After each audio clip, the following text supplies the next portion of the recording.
Welcome to Resilience and Resolve with Lance Drury. Hello and welcome to today's episode of Resilience and Resolve with Lance Drury, where we break down the complexities of the tax world, making it easier for you to navigate through the numbers and paperwork. I'm your host, Kevin Rosenquist, and today we're going to talk about what every business owner needs to know about sales tax. Lance, great to see you. Great to see you, Kevin. Always a pleasure to be here. All right, so tell me what you've seen are the most common challenges businesses encounter with sales tax. Well, I'm glad we're talking about this subject today because a lot of business owners do not know that if they don't send in the sales tax that they collect, that it's a criminal offense. They consider it stealing because the money was never yours. And I'm always surprised when people call me up and they get notices that they owe $30,000, $40,000, $50,000, that they don't realize that they can be charged in court, in state court, with a felony that's punishable in the penitentiary because they didn't send in the sales tax to the state. Wow. So I didn't know that. That is just, it just boggles my mind all the time that happens. Wow. What other challenges do you see that business owners encounter? They have to send it in. It's not theirs. They just don't understand that, it was never their money. And, the other thing is some of them don't collect the sales tax when they're supposed to be collecting it. If you provide a service, you do not have to pay sales tax. But if you have a product, then you have to charge sales tax. And some of those business owners don't even collect it to begin with when they're supposed to. I had a case once in St. Louis County, a criminal case. The guy was charged with 96 felony counts. He was, I guess he was running a scam. He would set up an LLC or whatever, not pay the sales tax, and then shut the LLC down. And he did this to about 12 different businesses. Wow. And I think he thought that if he did that, he didn't realize he could be held personally liable for the state sales tax. So just because the business shuts down, they can go after the individual in charge of that business for the unpaid sales tax. So that's the other thing that those people don't understand. So we're in St. Louis court. He's got a $150,000 cash bond. So I told the prosecutor, I know you want your money. It was like $1 million he owed. Jeez. And so I said, give him a recognizance bond. We'll pay the $150,000 towards restitution for the unpaid sales tax. So that's what he did. So he never spent a day in jail. So anyway, and I didn't charge this guy enough money. So anyway, I had 93 out of the 96 felony charges dismissed. 2 were reduced to misdemeanors. No time had to be served. 1 felony probation. They wanted 15 to 20 years in the penitentiary before I got in the case. Wow. The judge said, because I'm like an hour and 15 minutes away from the St. Louis County Courthouse, she said, I hate running you up here every month, but what your client did is stealing. I'm going to make him show up in court as much as possible. And so he got probation, and that was only about $500,000. The other half stayed with the Department of Revenue. And even though he got probation, no time in jail, he wasn't happy. What did he think was going to happen? I don't know. But, eventually we got out of the state case because he ran out of money. But they even seized his motor vehicle. And they didn't do it because of trying to get any money. There was no equity in the vehicle. They just wanted to get his attention. And so we're out, and they basically said, well, he's not making any money. So every now and then we'll probably levy him, but that's about it. So they're never going to get about $1 million back in unpaid sales tax. Yeah. Wow. A lot of crazy story. I wonder what he thought. If you're going to pull a scam, you got to do your research. Yeah. I mean, you would hope so, but he didn't, and he just let it get out of control. And I'm sure he's one of those people, and they were primarily restaurants. He probably didn't know how to run a restaurant. I've always said I'd never run a bar and I'd never run a restaurant because of the hours and people stealing from you. But the other thing with the restaurant business is if you don't know what you're doing, you can lose money pretty easily. Very quickly. So, yes. Yes. And so I know a lot of people in the restaurant business, but I would never want to run a restaurant or a bar because of the hours, the problems with employees stealing from you. And, it's just a lot of it's hard physical labor. Yeah, absolutely. Absolutely. Long hours. Yeah, for sure. So how can businesses make sure that they're in compliance with local, regulations? Like, what do they need to know about their local sales tax rates, and then whatever rules go along with that? Well, I believe like the city of St. Genevieve, which is where I live in Missouri, the sales tax rate is over 9%, but a lot of that is because of the tourism. So we have a lot of tourism tax to build up the tourism here in town. Mm-hmm. So you need to find out, because it's all based upon where you're situated. There's a state tax rate, but then your local municipalities add on to that. And every county is basically, or every city is basically different in terms of what they charge for their sales tax. So you need to do your research at City Hall as well as at the state level with the Missouri Department of Revenue. Okay. And what are some key deadlines as far as filing sales tax returns? Well, it does vary, but primarily it's done on a monthly basis. Okay. And I don't know for sure. It varies from state to state as to when it's due for the month that has just passed. But it's going to be due shortly after the end of the month in most states. And so you just need to be able to file on time and have that money set aside so that you can send it in at the right time. Okay. And what happens if you miss a payment? Well, eventually it's going to catch up with you. Now, if you just miss one payment, they're probably not going to catch up with you right away.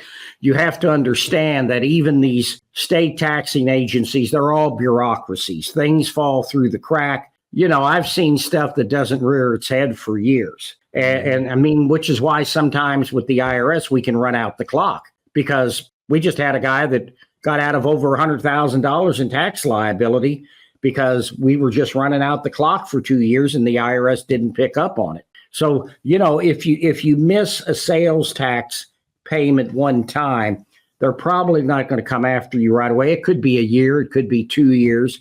It may be 3 or 4 years. I just had a guy at the IRS level, got it resolved. 5 years later, he finally gets a notice from the state and he calls me and says, "What's this all about?" I said, "Well, you just hired me for the IRS." He hadn't received any notices from the state back then. We didn't even know he had a state tax problem. So now he has to deal with that state tax problem as well. So you never really know. There's not a whole lot of rhyme nor reason to when they do things or how they do things, because they're bureaucracies. And, you know what the nature of a bureaucracy is. Absolutely. What would prompt a sales tax audit on a business? Well, that's a great question. I have to tell you, in Missouri, because we do a lot of sales tax audits in Missouri, we do a lot of audits, period, in Missouri, basically income. And they go a lot against restaurants and convenience stores because they're convinced that every restaurant and every convenience store is hiding cash. And so they get audited a lot. Now, that's not always sales tax. It can be just income tax as well, but generally they'll couple that with the sales tax as well, because they figure if they're skimming off cash, they're probably cutting corners somewhere else too. What should a business expect during the audit process?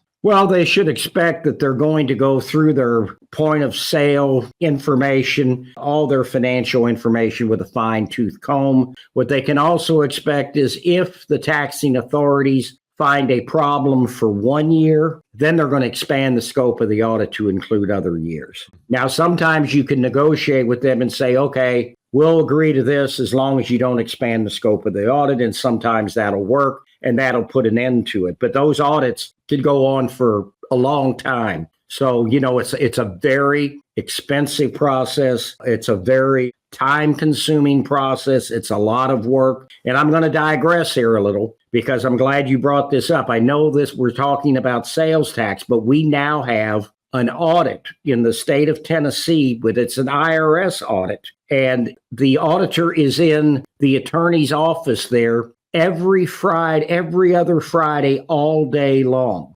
I can't remember the name of it. It's a new audit that was instituted during the Biden administration, and it's a line by line audit of their tax return.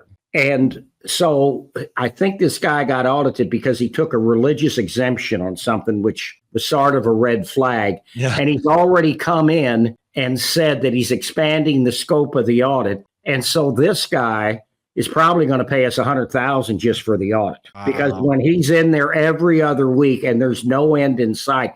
And I have to tell you, the auditor even hates doing this because it consumes so much of his time as well. And so when he gets finished, if we're not successful, if the exemption fails, he could owe the IRS $1 million. Wow. So, yeah, this is really, so you do not want to mess with an audit. You do not want to mess with this yourself. You need professional help. I've seen audits go criminal just because of what the client told the taxing authority. What strategies can you, the tax attorney, employ to help businesses minimize sales tax liability? Well, the problem is by the time they come to us, they either have the records or they don't have the records. We can do much more to ensure that they don't run into this problem down the road. But in terms of what has already transpired, some of these businesses, they do not keep very good records. And the other thing that they do, which is a no-no, is some of these people, because the business is struggling, they're pouring their own money into the business, but they don't keep a paper trail of that. And so the auditor is going to assume that that's business income. So the burden's on you to prove otherwise that it's not business income. Mm-hmm. And because of how they keep their records, that's hard to prove sometimes. So you got to keep good records. You got to impress upon these people the importance of good records. And the other thing you need to do is you don't commingle your business bank account with your personal bank account. Exactly. You need to segregate. You need to have your own bank account for your business. And it's hard to believe how many people come to us and do not have a separate bank account for their business. So that's the first thing that we tell them. And all the business income goes into the business. All the business expenses are paid out of the business account. Do not pay your personal expenses out of that account. Right. Do not put any personal income into that account. Yeah. And just, there's so much software out there. A lot of it's free to keep track of stuff. So yeah, that's good advice. Like, keep records, just make sure that you're, documenting, right? Just have documentation, have a paper trail. Yeah, you have to have that. That's critical. I would imagine, do you have a lot of like restaurants and bars and stuff? You mentioned those specifically before. I've known some people who've owned restaurants and bars that kept terrible records. I mean, does that seem to be the same thing that you've experienced? Yes. And I just had one of my farmer clients. He was forced to shut down one of his restaurants. He, in fact, got charged criminally. We got that resolved. He got probation. But I just saw the other day where his only existing restaurant, he had to shut the doors on that. So he's had the restaurant for a long time. So I don't know if it's because he necessarily didn't know how to run a restaurant. He had a lot of experience. But a lot of these restaurants now, it's hard economic times. The inflation is just killing these restaurants, and people complain about them raising their prices. But what are you going to do? You have to raise your prices to make a profit in this day and age because the cost of food has gone up so high. Yep. So how can businesses ensure that they're staying current with with sales tax law? What would your advice be to someone who's kind of lost? Well, I would suggest that when they collect the tax, maybe they put it into a separate account, just the sales tax. That's and then idea. When the time comes for it to be paid, fill out the return. It's not a complicated form. The sales tax is a percentage of what's brought in terms of income, and just segregate it somewhere so the money's there, because you certainly don't want to face criminal charges for not paying the sales tax. The other thing is you need to ensure that if you're selling a product that you are in fact charging sales tax, because if you're not, they're going to come back after you for the unpaid sales tax anyway. So make sure that when you give a product that you're collecting the sales tax on that product. And how can businesses benefit from consulting with a sales tax attorney such as yourself as soon as they realize there's an issue to be dealt with? Yeah, they need to call us right away, because eventually the state's going to catch up with you, and you want to do that before it turns criminal. And so you can set up a payment plan. Sometimes we can get it stretched out so it's not that big of a burden on you, and get all that done before they turn it over to criminal investigation, because after that, there's a lot less flexibility in getting it resolved, and they may refer it to the prosecutor in the county in which you live, and criminal charges then will be filed. So you don't want it to get that far. So nip it in the bud. Yeah, nip it in the bud. And that's a good point. I think a lot of people, I didn't know it could be criminal with sales tax. So, I think a lot of people probably don't know that. That's an important thing for them to remember. Yes. Yeah. All right. Well, thank you for joining us for Resilience and Resolve with Lance Drury. If you want to connect with Lance, visit lancedrurylaw.com. And don't forget to like and subscribe to stay up on all things tax law. Lance, thanks so much for the insight. Really appreciate it. Always a pleasure, Kevin. Thanks for watching. Be sure to hit that like and subscribe button and leave us a review in the comments.